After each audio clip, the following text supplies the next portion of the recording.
The Acolyte has unveiled the real identity of its enigmatic Sith Lord, who is now formally referred to as the Stranger, and in doing so, it has massively altered canon. Leslye Headland, the showrunner for Acolyte on Disney+, was raised in a Star Wars fandom and has a strong grasp of canon and lore. It was always obvious how this story would end tragically when viewers heard that the Acolyte would introduce a Sith Lord a century before the Skywalker saga. The greatest Jedi slaughter seen on screen since Star Wars. Episode Roman III Revenge of the Sith can best be described as the Acolyte Episode 5. Unknowingly discovering Mi's master, a group of Jedi travel to the planet Khofar with the intention of confronting the Sith assassin. Surprisingly, this also resulted in the deaths of important characters as the Sith Lord mercilessly tore through the assembled Jedi, setting up several of them as redshirts. However, his mask had finally come off, and he was now fully exposed. In actuality, Manny Jacinto's Khofar is the Sith Lord of the Acolyte. Since there had been so many hints suggesting Khofar was the Sith Lord, most viewers had, to be fair, guessed this. The courageous, drunken cat from the 1966 Hong Kong martial arts film Come Drink With Me served as an inspiration for the Sith Lord, Headland and her team revealed in an interview with Entertainment Weekly. A silly character there turns out to be a hidden Shaolin master. However, the Acolyte reverses this, exposing the real villain to be someone innocent all along. Though not particularly subtle, Jacinto's performance goes a long way toward making the reveal genuinely satisfying. He portrays the Stranger as a formidable force that is fueled by animosity toward the Jedi and is malicious and malevolent. He even has abilities akin to those of the Brendok witches, and there are odd indications that his hatred is personal and connected to the enigmatic events that occurred on Brendok 16 years ago.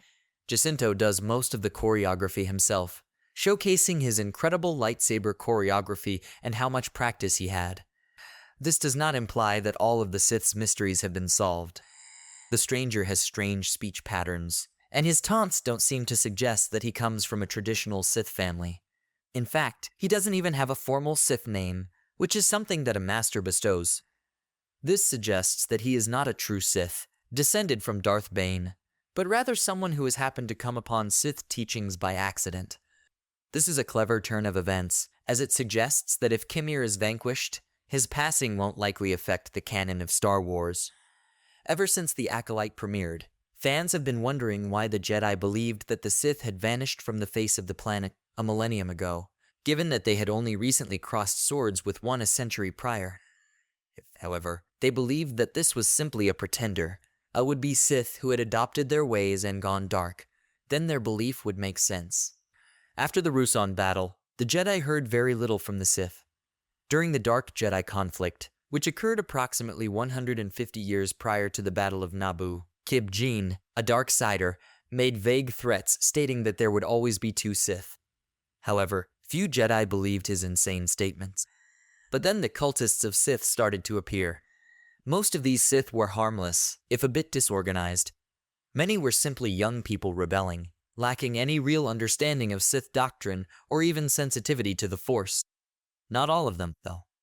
The Jedi learned about the Rule of Two thanks to Kib Jin, according to legends.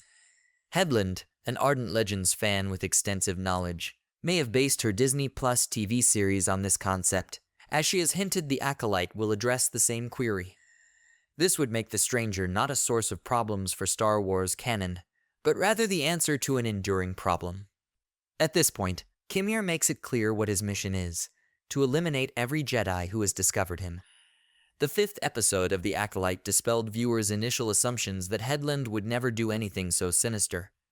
It's unbelievable to think that Khofar killed off some of the most well-liked characters on the show. Charlie Barnett's Yord had his neck snapped, and Daphne Keene's Jecki met a tragic end. Master Saul of Li Yongyi is the only remaining Jedi.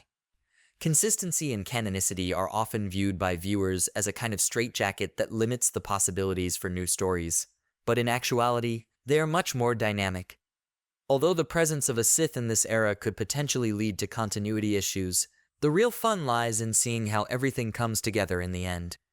It is currently unclear which of the two amazing possible outcomes that the Acolyte has set up will be pursued,